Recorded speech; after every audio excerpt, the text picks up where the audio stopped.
Sadhanas from Ribhu Gita by His Holiness Sri Swami Shantananda Puri Maharaj. Chapter 7 Liberation from the Body, that is, Videhamukti. Some scholars speak of a category of persons who is above Jivan Mukta, called Videhamukta. This is a matter of controversy. Adi Shankara in his Viveka Chudamani and Sri Vidyaranya in his Jivan Mukti Viveka have not mentioned any category above Jivan Mukta.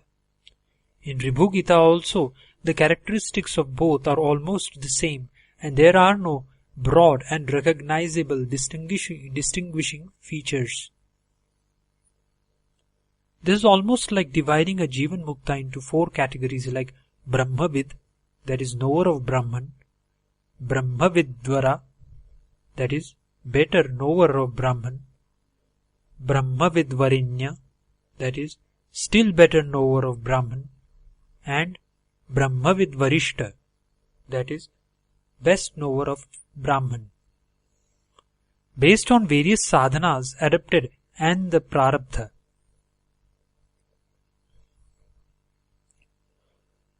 The one who does not remember what is discarded or renounced and what is not is Videhamukta. He remains in a supreme silence.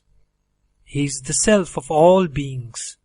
He is free from the thought, I am liberated. He is free from the thought, I am liberated. He is the witness of all. He is the unborn self and is also the immortal self. Whoever meditates on I am the blissful self, the beloved self, the liberated self, he is Videhamukta. The one who does not think I am the Brahman, I am the awareness, but is just rooted in his awareness of the self, he is a Videhamukta. The one who does not have any conviction whether all objects exist or nothing exists, and who abides in the condition I am nothing else but the Brahman, is Videhamukta. The one who has no I remains in silence and is convinced that all are in silence, is a Videhamukta. A Videhamukta is the Supreme Self, beyond all the modes. Though he is the self of all, he does not accept that fact. Whether he accepts or not, he is great by all standards. Videhamukta is one for whom no differences of time, space and object exist. He has no difference of I, you, this, that, etc. He is only in the form of intense bliss. The Videhamukta is one who is the universal self, the self alone where there is no universe, the self who is in the form of the source of time itself, the self of all the gods and the self where there is no God. He is the self bereft of all insentience everywhere.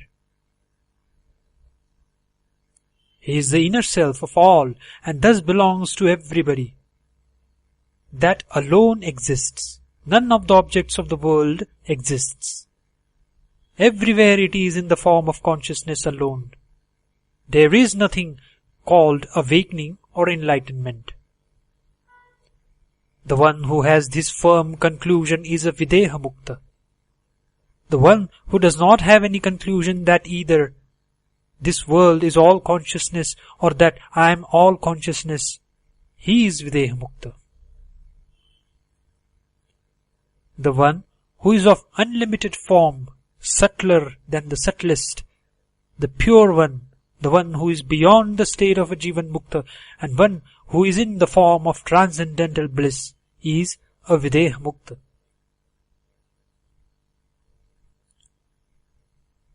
The one who has concluded that I am the Brahman and the world is not separate from me is a Jivan Mukta, is a Videhamukta. He does not have even a name, that is, as all names have been imagined. He is the self of all. He is formless. He is not an atheist who does not accept the authenticity of the scriptures. His self is nothing but the Supreme Being. He is Videhamukta. His mind remains peaceful and unagitated, whether in bondage or liberation. He is the self of all. He is the innermost self of all. He is the self who has become all the universe. He is the Supreme Self. He never goes into Samadhi, that is, he is in the Sahaja Samadhi state, a natural one whether he is awake and talking or sleeping at all times. He is the ultimate result of the Samadhi state. He cannot be said to have a goal or one without a goal. As he does not exist as an individual, you cannot say that he does not exist. A Videhamukta is one whose self is in the form of existence, awareness and bliss. He is existence, awareness, bliss embodied as a human being. His self comprises fully of existence, awareness and bliss. He has no body sense at all and has no memories of the past, as his mind has been completely deconditioned. His self is always abiding in his own self, that is, in his own existence as the awareness of being. A Videhamukta remains as pure consciousness alone, that is, just aware of his being, and all his thoughts, that is, the mind has been destroyed, never to rise again. He has no qualities, that is, sattva, rajas and tamas, or their modifications, nor their absence. He is not limited by time or space. He has nothing to perceive through his senses, nothing to remember or recall from his memory. He never resolves that something is to be done or is not to be done.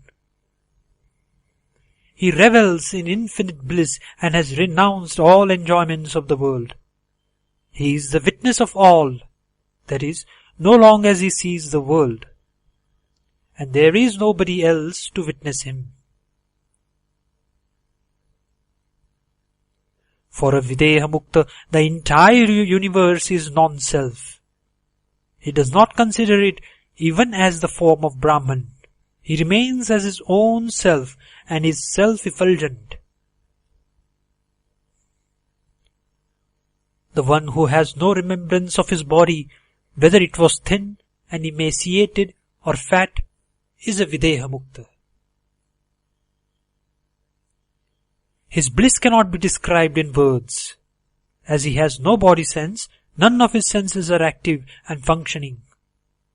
He is not even aware whether he has transcended his thoughts or not, as it takes place in a natural manner.